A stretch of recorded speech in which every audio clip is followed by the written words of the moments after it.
मित्रों, आज दिनांक 24 मई 2024 दिन गुरुवार,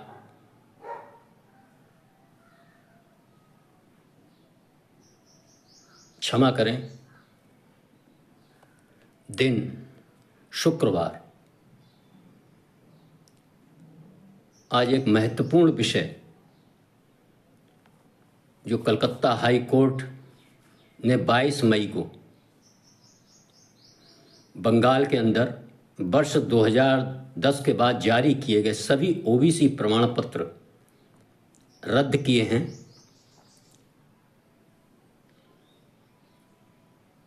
कलकत्ता हाई कोर्ट का ये निर्णय मित्रों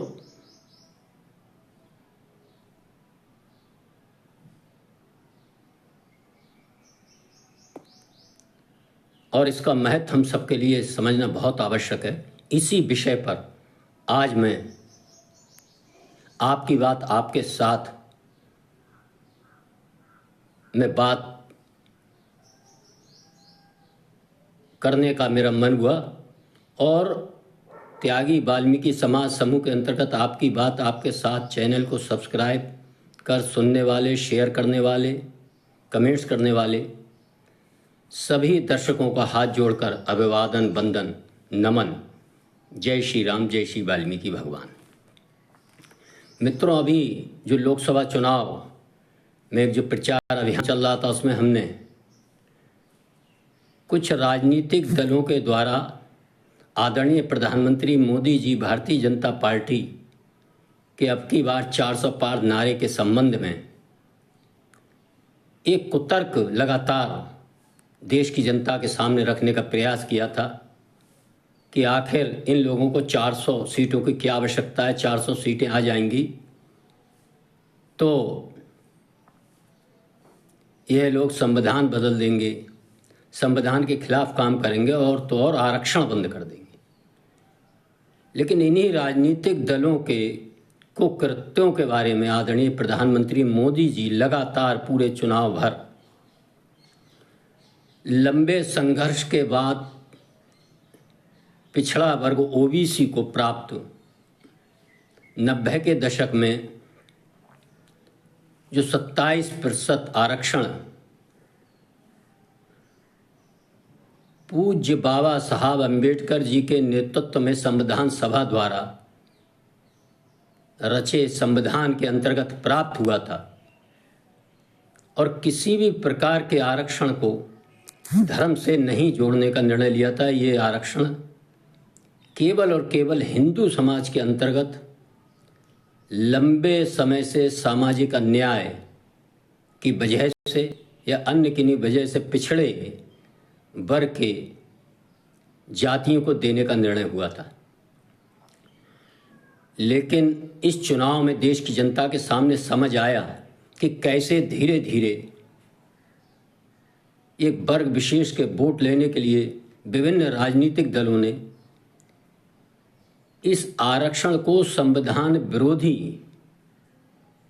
तरीके से मुस्लिम समाज को देने का लगातार कुत्सित प्रयास किया है। वह चाहे कांग्रेस सरकार द्वारा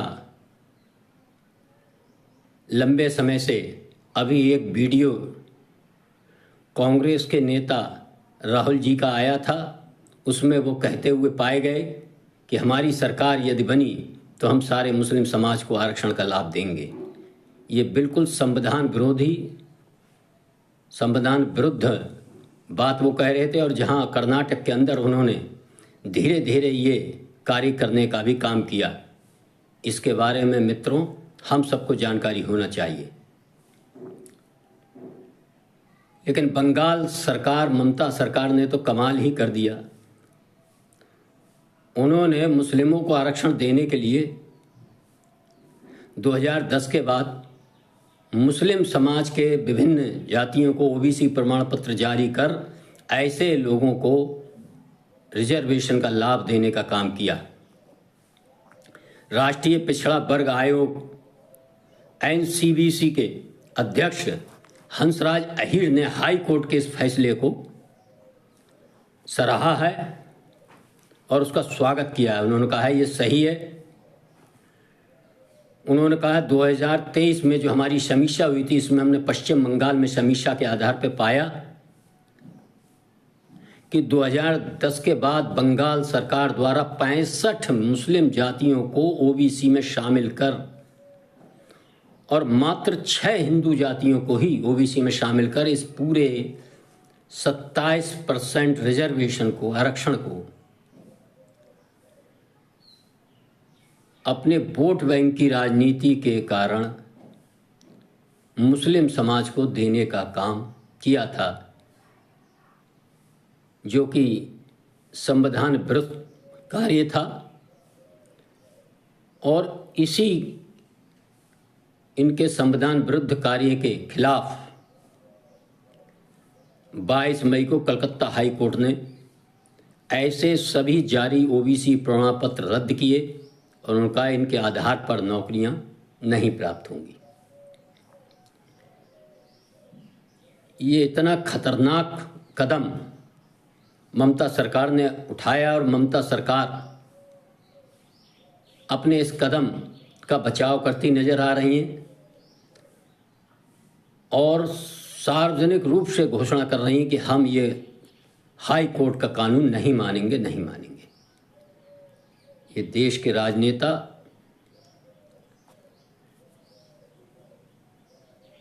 मुस्लिम तुष्टीकरण, मुस्लिम वोट बैंक के कारण देश की हाई कोर्ट, सुप्रीम कोर्ट, न्यायालय व्यवस्था और हमारे पूर्वजों द्वारा बनाए गए संविधान विरुद्ध कार्य करने में कतई संकोच नहीं करते हैं। ये खतरनाक पहलू है। इसे हम सब गांव, गरीब किसान, झुग्गी झोपड़ी में रहने वाले इंसान, वनवासी, गिरवासी, शहर, कस्बे, हम कहीं भी रहते हों, कैसी भी परिस्थितियों में रहते हों, ऐसे राजनेताओं को चिन्हित करें, समझें, महसूस करें और ऐसे लोगों से सचेत रहें जो अपनी वोट बैंक की राजनीति के कारण देश के किसी भी संस्थान, किसी भी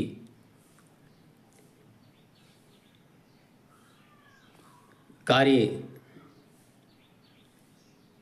को करने में, उसके विरुद्ध करने में कोई संकोच का अनुभव नहीं करते हैं। आशा है तीसरी बार मोदी सरकार 400 पार कर जब अपना कार्यकाल तीसरा शुरू करेगी तो इन सब विषयों पर सख्त निर्णय लेगी और जो आरक्षण का लाभ है वो केवल और केवल हिंदू जातियों के अंतर्गत सामाजिक रूप से पिछड़ी, आर्थिक रूप से पिछड़ी, शैक्षिक रूप से पिछड़ी जो चिन्हित जातियां हैं उनको ही प्राप्त होगा, ऐसा प्रावधान होगा। लेकिन मित्रों, मेरा आप सभी से अनुरोध है कि इस चर्चा को, ये प्रभु की कृपा है कि चुनाव के बीच ही कलकत्ता हाईकोर्ट का ये संदेश आया है और इससे आदरणीय प्रधानमंत्री मोदी जी का जो चुनाव कैंपेन में इन विपक्षी दलों के बारे में देश की जनता को जागरूक करने के लिए वह लगातार जगह जगह जाकर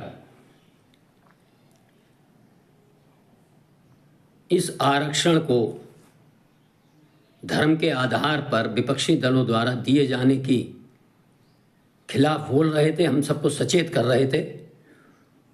उनके इस कार्य को कलकत्ता हाई कोर्ट के निर्णय ने सत्यता के धरातल पर बिल्कुल हम सबके समक्ष उतार कर रख दिया। अब इसमें कोई संदेह नहीं है। ये हम सबका कर्तव्य है कि इस बात की चर्चा हम ज़्यादा से ज़्यादा लोगों के बीच करें और इसके दुष्परिणामों के बारे में पिछड़ा समाज, दलित समाज, शोषित समाज को सचेत करें, जागरूक रहें। और मेरा आप सभी से एक बार पुनः अनुरोध है कि इस मेरे संदेश के माध्यम से आपकी बात आपके साथ इस संदेश को ज़्यादा से ज़्यादा लोगों के बीच शेयर करें, इस चैनल को सब्सक्राइब करें, अपना आशीर्वाद दें और अपने लाइक व कमेंट्स भी देकर समय समय पर मुझे अपना आशीर्वाद भी देते रहें। ये चैनल आपका अपना चैनल है। इस चैनल के माध्यम से आपकी बात आपके साथ मैं लगातार इसी तरह से समाज हित, जनहित, गरीब हित, राष्ट्र हित के मुद्दों पर आपके साथ बात करता रहूँगा। आप सबने मेरे पिछले अंकों को सुना है, इसके लिए आप सबका एक बार पुनः धन्यवाद। जय श्री राम, जय श्री वाल्मीकि भगवान, भारत माता की जय। आपका राकेश मोहन त्यागी। धन्यवाद।